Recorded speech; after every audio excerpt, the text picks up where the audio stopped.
Assalamualaikum warahmatullahi wabarakatuh. Perkenalkan saya Rusdiana Ulfanidaris dengan NIM 230304258 dari kelas 2 Rek A MGT 5. Di sini saya akan menjelaskan tentang ujian akhir semester saya, yaitu pengantar manajemen. Kebudayaan manajemen. Budaya manajemen adalah nilai norma dan praktik yang mendominasi dalam organisasi, dipengaruhi oleh sejarah industri dan nilai kepemimpinan. Gaya manajemen. Gaya manajemen adalah cara manajer memimpin dan membuat keputusan. Contohnya gaya meliputi otoriter.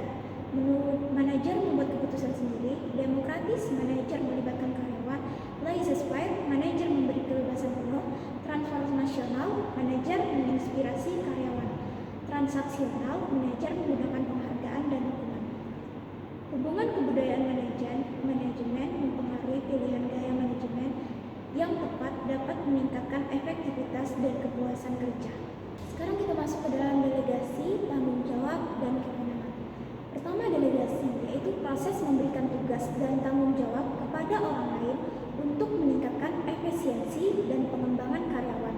Yang kedua, yaitu tanggung jawab, kewajiban untuk menyelesaikan tugas yang diberikan tetap pada pemberi tugas meski pelaksanaannya didelegasikan.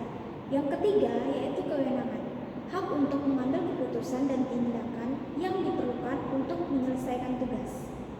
Tanggung jawab sosial dan etika manajemen. Tanggung jawab sosial, kewajiban perusahaan untuk berkontribusi positif kepada masyarakat dan lingkungan, melampaui keuntungan finansial. Ini mencakup praktik bisnis berkelanjutan, kesejahteraan karyawan, dan keterlibatan komunitas. Yang kedua yaitu etika manajemen. Prinsip dan standar moral yang memandu tindakan keputusan manajerial. Ini mencakup kejujuran, keadilan, transparansi, dan menghormati hak-hak karyawan serta pemangku kepentingan. Sekarang kita masuk dalam manajemen pemasaran. Manajemen pemasaran dalam konteks pengantar manajemen merujuk pada pendekatan atau sikap yang memotivasi seseorang untuk terus mencari pengetahuan, memahami proses, dan mengeksplorasi solusi baru dalam manajemen. Penasaran membantu manajer dan pemimpin untuk berpikir kritis, bertanya, dan tidak hanya menerima informasi secara pasif.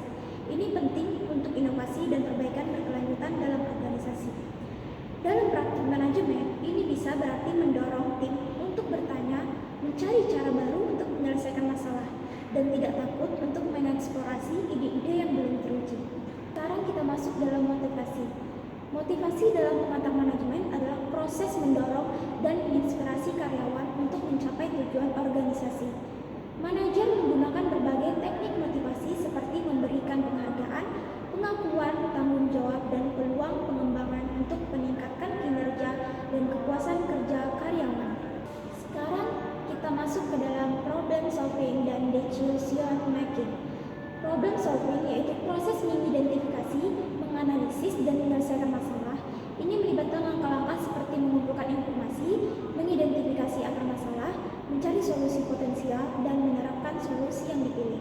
Dan decision making yaitu proses memilih tindakan terbaik dari berbagai alternatif untuk mencapai tujuan tertentu. Ini mencakup langkah-langkah seperti mengidentifikasi keputusan yang perlu diambil, mengumpulkan informasi dengan evaluasi alternatif, memilih opsi terbaik, dan mengimplementasikan keputusan tersebut. Kelompok kerja dan komunikasi dalam organisasi.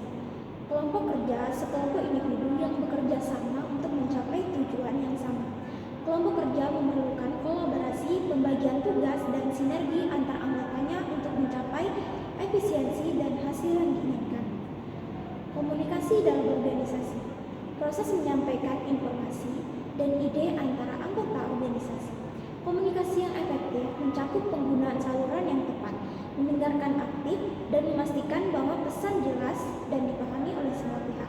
Ini penting untuk koordinasi, penyesuaian masalah, dan pengambilan keputusan. Yang terakhir adalah konflik. Konflik dalam pengantar manajemen, ketidaksesuaian atau pertentangan antara individu atau kelompok dalam organisasi mengenai tujuan, nilai, atau cara mencapai tujuan. Konflik dapat timbul dari perbedaan pendapat, sumber daya yang terbatas, atau kepentingan yang bertentangan. Manajer perlu menangani konflik dengan cara yang konstruktif seperti melalui negosiasi, mediasi, atau resolusi masalah untuk mencegah dampak negatif terhadap suasana kerja. Oke, sekian dari saya ucapkan terima kasih. Thanks for watching.